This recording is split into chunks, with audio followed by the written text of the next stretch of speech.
Hello, Bio30s. This is Mr. MacKay coming at you again. The homework questions I assigned the other day, the combination dihybrid questions, were causing quite a few headaches for some kids, so I thought I'd make this little quick video showing you how to solve the three questions. So let's get right into it. And so having said that, I will no longer be collecting them for homework. If you submitted them, awesome. Go over your work, make sure you've done it correctly. There will be questions like this on the quiz that you're going to get on Thursday. May 14th. So make sure you know what you're doing with these questions. So, number one, assume that hair can be straight, curly, or wavy. First thing you have to recognize is if we have three different possible phenotypes, it has to be a codominant style question. So set up your legend appropriately. So we've got something like S's for straight,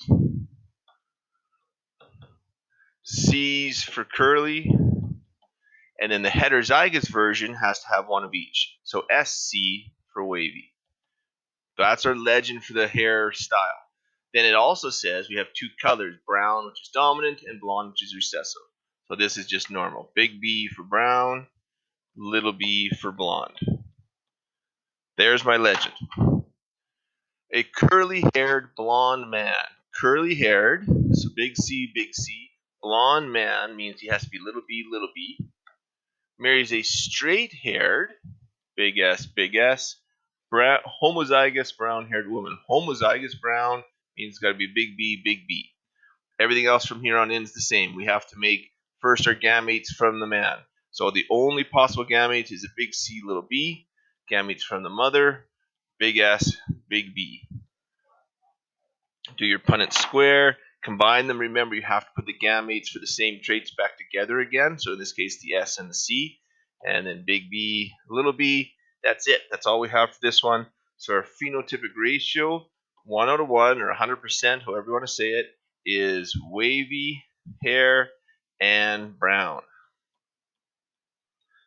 That's it. That's question number 1. Question number 2. So now we have the same legend we had before. SS for straight, CC for curly, SC for wavy. And now we also have blood type. You generally don't have to put blood type on your legend because it's always the same, but I'll do it here just because I don't think I've had one with it before. So I superscript A is for type A blood. I superscript B is for type B blood. And lowercase I is for type O blood. So let's make our cross. A wavy-haired man, that's SC, with type O blood, little I, marries a heterozygous type B blood lady who has wavy hair. So wavy hair, and she's heterozygous type B, which means she's got an IB and a little I. That's the only way to be a heterozygous type B. Now, everything's the same again. Set up your Punnett square. So in the first individual, the possibilities are S, little I, or C, little I. That's it, just the two there. For this individual, there's actually 4 possibilities. You can have SIB or SI, CIB or CI. Once again, I did not give myself a lot of room. Make my Punnett square, and now fertilize it. I'll try to go fast here. SSIVI, SCIVI, SSII, SCII, SCIVI, CCIVI, SCII, CCII. This is called an 8-box Punnett square because we had 2 gametes on the one side, 4 gametes on the other. 2 times 4 is 8. And then our phenotypic ratio is 1/8. I'm going to do this as an abbreviation. Straight type B and 2/8 wavy type B. Please don't do the abbreviations like I'm doing. I'm just trying to speed things up a little bit. 1/8 curly type B, 1/8 straight type O, 2/8 wavy type O, and 1/8 curly type O. There's your phenotypic ratio. Again, these are tough questions. I said that in the introduction on the Google Classroom. These are the high-end questions. If you're able to do these ones, then you know how to do Punnett squares and you're good to go. Last one, definitely the toughest of them all. In guinea pig, CW is wild type. C superscript W, that's wild. When they talk about wild type, they mean quote unquote the normal type, the one you normally see. CH is Himalayan, and little c is an albino.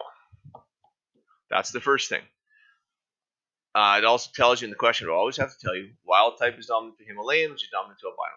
As well, guinea pig fur comes in long, medium, and short legs. We have 3 different phenotypes. So again, we've got LL for long, SS for short, and LS for medium. Now we have to figure out our parents. One medium furred, so that's an LS. Guinea pig was a wild type, which means we know they have a CW, but had an albino mother, which means the other allele for that has to be a lowercase c. He mated with a heterozygous Himalayan, so heterozygous Himalayan has to be a CH, and then a little c, it's the only way to be heterozygous Himalayan, who also had medium fur. Notice I'm keeping the fur color things, or the fur lengths, in the front, and the colors in the back. Doesn't matter which order you put them in, but keep the order the same at all times. Now here's a tough thing. You have to set up your Punnett square. Each of these has 4 different possible gametes. So I'll do the first one first. They could have an LCW. They could have an L little c. They could have an SCW or an S little c. The other parent, maybe I'll switch colors here, could have an LCH or an L little c, or an SCH or an S little c.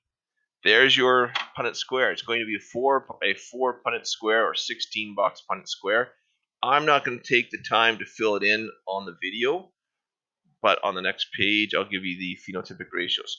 Fill that in though. Make sure when you do, you always put the appropriate letters back together again. So this would be a C, W, C, H. Let's do down in the bottom corner. S, S, little c, etc. Feel free to fill in your own Punnett square. I just want to give you the phenotypic ratios for this one because it's long. Phenotypic ratios. We have 2/16 are long wild. 1/16 is medium Himalayan. 5/16 is medium wild. 2/16 medium albino. 1/16 long Himalayan. 2/16 short wild. 1/16 long albino. 1/16 short Himalayan, and 1/16 short albino. Let's make sure I've got them all here. 2 plus 1, 3. That's 8, 9, 10, 11, 12, 13, 14, 15, 16. Good. I've got all 16.